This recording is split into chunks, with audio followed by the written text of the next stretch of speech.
পালাটিয়া, কবিগান, পুঁথিপাঠ, মুখোশ নৃত্য আর আদিবাসী সংস্কৃতির দৃষ্টিনন্দন সমাহারে দিনাজপুরের লোক উৎসবে জমে ওঠে ঐতিহাসিক কান্তজিউ রাস উৎসব প্রাঙ্গণে।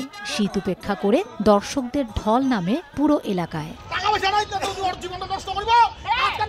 একসময় গ্রামের মাঠে যাত্রাপালা, পালাটিয়া, কবিগানের আসর জমলেও আজ সেসব প্রায় বিলুপ্ত। সেই হারানো ঐতিহ্য টিকিয়ে রাখতেই দিনাজপুরের লোক উৎসব সংস্কৃতির ধারাবাহিকতা ধরে রাখার উদ্যোগ। কবিগান একটা আমাদের দিনাজপুরের মানুষের মাটি এবং মানুষের গান। এই গানের মাধ্যমে আমরা শাস্ত্রজ্ঞান এবং বিভিন্ন প্রকারের জ্ঞান দান করে থাকি। এগুলিকে পুনর্জীবিত করার একটা প্রয়াস না, তোমার চেষ্টাটা করে যাচ্ছে।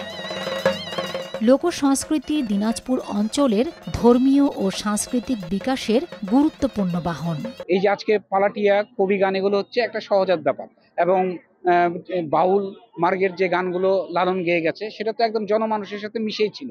কাজেই সেই জায়গায় আমাদের আলাদা প্রস্তুতির দরকার নাই মঞ্চ করবার জন্য, যে এই ধরনের খোলা মঞ্চেই কিন্তু দেশ এবং দেশের বাইরেও কালচারাল যে সোসাইটি, যে সার্কেট যে দেশগুলি আছে, সেগুলিতে কিভাবে আমাদের দৃষ্টিতে আনা যায়, এর এই চিন্তার আলোকে আমরা এই ঐতিহাসিক কান্তজি মন্দির যে ঐতিহাসিক মেলা সমাপ্তির দিনে আজকে আমরা এই আয়োজন করেছি।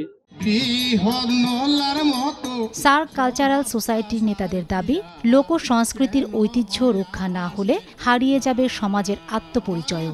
এটা একটা আমাদের কাছে চ্যালেঞ্জ ছিল এই কারণে যে গ্রামীণ লোকজীবনের যে সংস্কৃতিগুলোকে তুলে আনা, এই পালাটিয়া গান, মারাগুড়া গান বা কবি গান, এগুলোর মাধ্যমে তুলে আনা এবং লোকগান এগুলোর মাধ্যমে তুলে আনা, এটাই ছিল উদ্দেশ্য।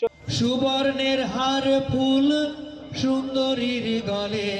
পালাটিয়া, কবিগান, পুঁথিপাঠ, মুখোশ নৃত্য ও আদিবাসী শিল্পীদের পরিবেশনায় রঙিন হয়ে ওঠে দিনাজপুরের লোক উৎসব।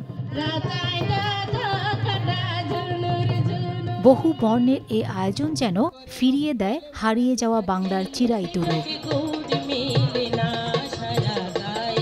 সময় সংবাদ, দিনাজপুর।